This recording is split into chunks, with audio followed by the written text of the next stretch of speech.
But it's through those, as usual, adjacent stories to the core narrative we see interesting details. If you've never read it, I highly recommend, for one, the story The Last Council. Just like First Lord of the Imperium and The Board is Set, it reveals to us disturbing details about the relationship and intentions behind the Emperor and Malcador.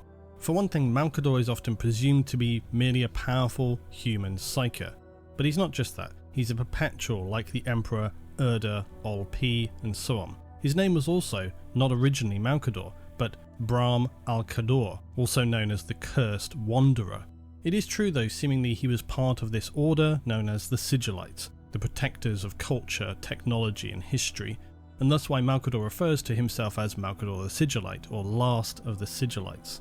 Now this terminology by the time the heresy is upon humanity means almost nothing to so many, but for those able to discover the history, they would learn that the Sigillites were this powerful order. Either they were tasked or took upon themselves the role of attempting to preserve, like we say, technology, weaponry, history, culture, essentially the power of humanity. And that doesn't necessarily mean purely weapons, it's the cultural artifacts, the knowledge, the keystones that make human civilization in the grand picture what it is. The Sigillites remained active until at least the founding of the first Astartes, but around this time, undetermined point, they're scattered, destroyed. Their fortress and all the vast wealth of technology and artifacts, though, remained. These preserved vaults of the zenith of humanity and previous were what would become the foundations deep below the Imperial Palace. Malcador, being all that remained now, would aid the Emperor in creating the next stage of human civilization and perhaps help guiding and focusing in what he needed to do, what he wanted to do. More disturbing though, in The Last Council, we see just how powerful Malcador truly is. For Malcador always exudes power, we hear this all the time, but rarely do you see him actively use it. And very often he presents himself as this very frail, old man clinging to his walking stick for dear life. Now, there may be some truth to his frailty, but it does also seem, again, a shrewd misdirection, because when an outraged Horus storms to the council halls of terror to confront Malcador, he was enraged, this is prior to the heresy, enraged by the fact that one of the 20 Primarch statues, a fallen Primarch not named, is going to be crushed and pulled down as they no longer deserve to be honoured. Malcador has quite the response. Horus, Alpharius and the Khan are confronting Malcador, but the regent tires of Horus, especially when he dares to try and speak the name of this unnamed fallen Primarch. Instantly Malcador envelops Horus with so much psychic power he freezes him to the spot, forcing the Lupercal down to his knees, at one point even making his eyes bleed. He nearly crushes his windpipe, and it's only at the protest of the Khan does Malcador relent and release Horus. You get the impression that it was very close, and it was only this intervention enough to stop Malcador being consumed by some kind of distant rage beneath him, that he could have crushed Horus that day and ended him right there and then. A very visibly shaken Horus and the other Primarchs leave with all the bluster and wounded pride and ego that you'd expect, exclamations about this not being the end of it all and so forth. But this confrontation is what leads Horus to in part turn even maybe further away from the Emperor. He researches Malcador's past, and the Khan eventually returns to Malcador during the time of the heresy now, explaining that he knows who Malcador truly is, which seems to significantly concern Malcador. He reveals that Horus has learned his name, as we said, is actually Bram al-Kador, the Cursed Wanderer. Worse, that they have learned that Malcador and the Sigillites during Old Night, the Age of Strife, committed mass-scale atrocities upon humanity, but these are unspecified. The Khan tells that Horus seeks to reveal to all that the Imperial truth was founded on lies from the very beginning, and that the galaxy cannot therefore be justly ruled by our father or any who support it. When all is said and done though, Malcador attributes this to just past mistakes, and essentially says, look, what use is it to worry about these past horrors now? He also dances around the evidence Horus has supposedly seen, and he even implies that he knows precisely what he wanted to leave in existence and what to destroy. He's essentially saying, if Horus has that impression, that's the impression I wanted him to have. and for some reason this seems to actually appease the Khan. The Sigillites appear to have had the ultimate goal of securing and preserving humanity's culture and, as Malcador puts it, the soul of humanity. Yet the fact that Horus seemed to have found information that points toward Malcador and his order performing horrifying atrocities prior to the unification and construction of the Imperial Palace is quite troubling. Mainly because we tend to see the heresy almost entirely from the perspective of the Loyalists. Now what I mean is where it counts. Because obviously there's many stories which show us the traitors, their dealings with demons, how they were turned against the Emperor. In First Heretic we get the musings from central figures complaining about the Emperor and so forth. We get these ideas about the primordial truth, and there are revelations about possible futures. It always seems as if more is revealed to us from the Loyalist perspective in terms of the really key things which underpin the development of the Imperium. Especially as well in terms of human history and what brought Malcador and the Emperor to this point. That's the difference. So when Malcador, for example, in The Sigillite, tours the deepest depths of the Imperial Palace and reveals what I've often hinted at before now, the vault of all human knowledge and history has been long kept. Ancient artifacts, technology and weaponry, seemingly though no STC or AI that were shown to us. But you would imagine that would be a good thing to keep. We're also given a glimpse of where the Primarchs were first conceptualized and experimented with. There's always a sense when it comes to Malcador and the Emperor that things have gone very, very badly wrong though, which does somewhat undermine my common assertion that perhaps the Emperor had this grand plan and that everything is occurring actually as he wished for it to be, including the end of the heresy and him being interred on the Golden Throne. If things are going very, very wrong, that kind of doesn't work. Malcador regularly also comments as much that things aren't really going great. The Emperor as well, and then of course there is the game in the board is Sett, where Malcador plays a projection of the Emperor, and they're playing this game seemingly that they've played many times. It's essentially the Horus Heresy, they're playing out pieces of the Primarchs and so forth. But in the board is Sett, this game that they've played so many times ends differently, this time with the Emperor in the singular final position before Terra, in the position of the Fool, and he's standing alone against Horus. This is an unusual outcome and remains uncertain, which is troubling for Malcador.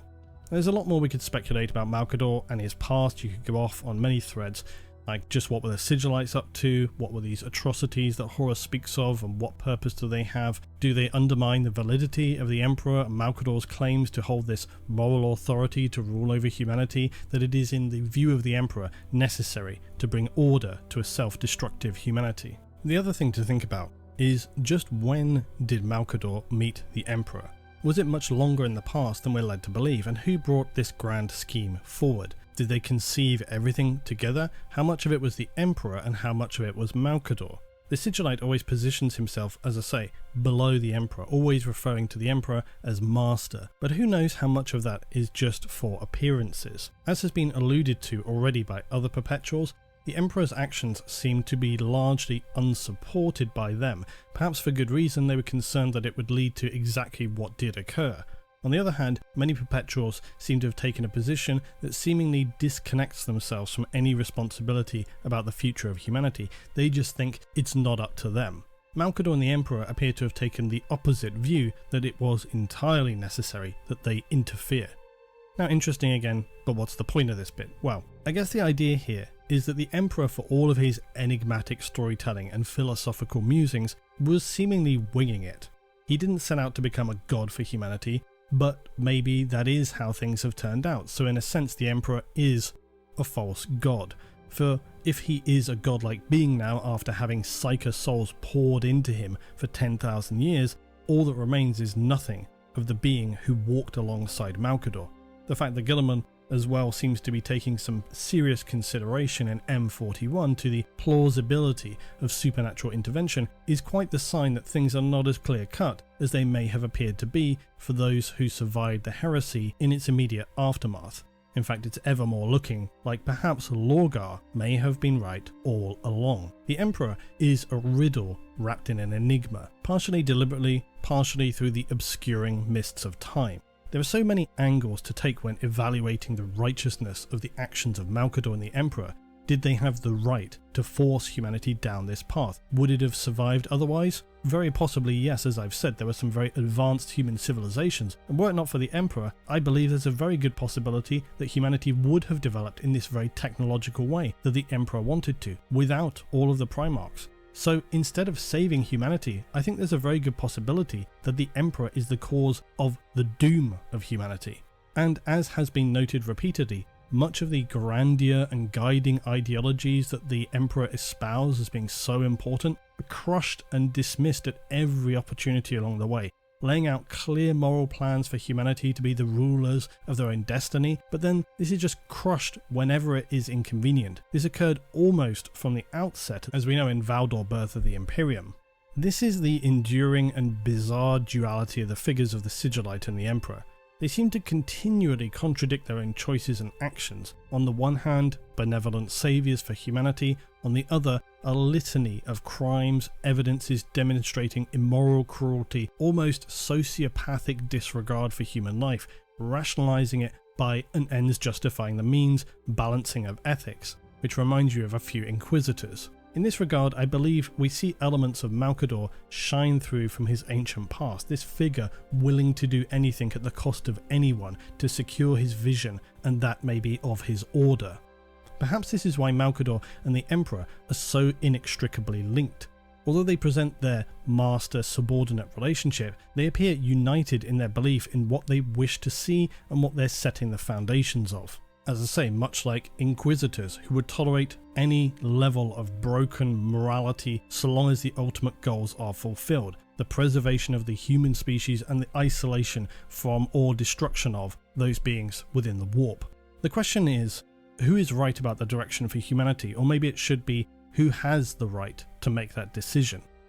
Is it even acceptable for a being such as the Emperor to force a course of action built atop a house of cards of lies, contradiction, murder, and an annihilation of all moral standards that define humanity?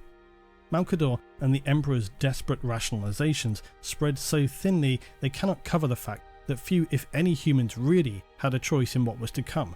Merely they were dictated to by a dictator, and for any who questioned it along the way, very often with legitimate ethical and moral merits, they were supposedly the keystones of the new Imperium, those would be simply quietly eliminated or exiled. There's a reason perhaps that Malcador is also the master of the assassins.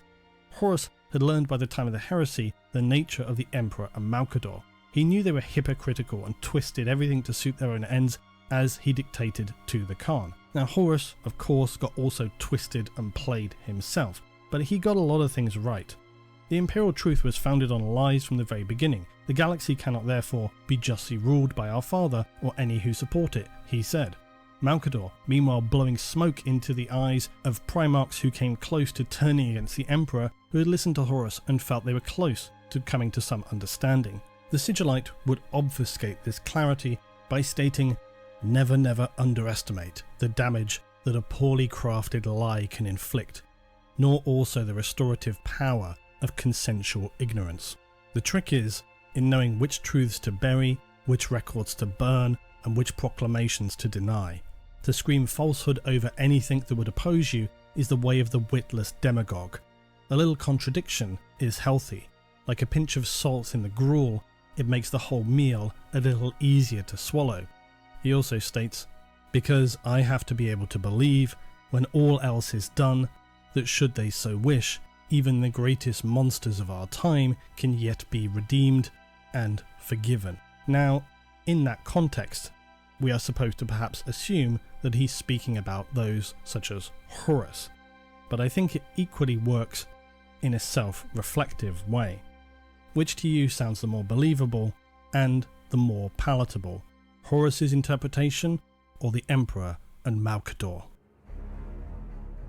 Now, there are of course many more speculations about the Emperor, origins of the Imperium and characters therein. In fact, I have near enough already to do a follow-up video immediately after this, because whilst I was smashing through this first script and thinking about the possibilities that have pinged in the brain over the years, or the more common ones we've all seen by now, I have, though, no doubt you guys will also want to enthusiastically explain your own ideas in the comments below, so here's an idea. If you do, I maybe can include one or two in the second installment video, So as I always say, drop your thoughts please in the comments. We're talking specifically about speculative origins and or meanings of the Emperor. I hope you enjoyed this adjacent exploration of the Emperor. As always, if you did, please remember to hit the likes for the like god, it helps the channel, and more importantly to appease our Lord and Saviour, the Leviathan algorithm god. So I'll be back soon with an asterisk. As always, appreciate you all. See you in the next one.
It was a town of machinery and tall chimneys, out of which interminable serpents of smoke trailed themselves and were never uncoiled. It had a black canal and a river that ran purple with ill-smelling dye. Vast piles of building full of windows, wherein there was a rattling and trembling all day long, where the piston of the machinery worked monotonously. It contained several large streets all very like one another, and many small streets still more like one another, inhabited by people equally like one another, who all went in and out at the same hours with the same sound to do the same work, and for whom every day was the same as yesterday and tomorrow, and every year the counterpart of the last and the next. Charles Dickens, Hard Times, 1854.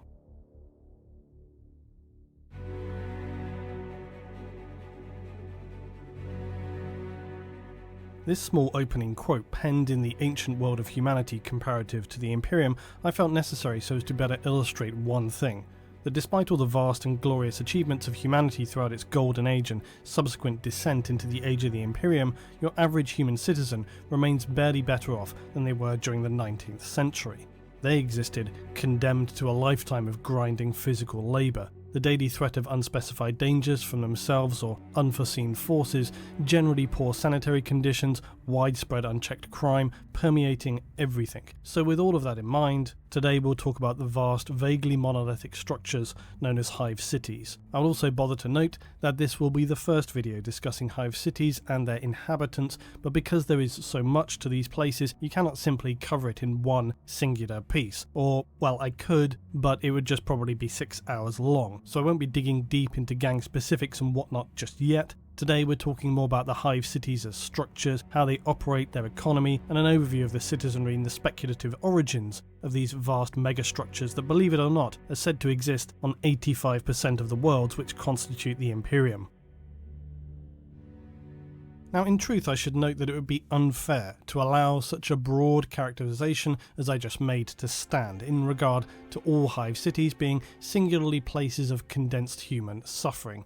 This is simply the most commonly evocative generalization of how hive cities are seen, and that's because, by and large, this is going to be fairly accurate. However, of course, in a galaxy of what's estimated to be 1 million human worlds, there can be no definitive state of condition that is universally true. It's nearly always going to be a sliding scale, where some worlds could even be what we might consider relatively comfortable, whereas others you might best describe as more representative of a literal hell on Earth. It's also worth as a small side note that there are planets out there in the galaxy who still remain undiscovered by the Imperium and may be entirely ignorant of all that has happened over the past 15 millennia. There are also those who have been, via some administrative error, just lost and may have also completely forgotten by now that they were ever part of the Imperium or a Imperium, even though they may be dotted still with relics and symbols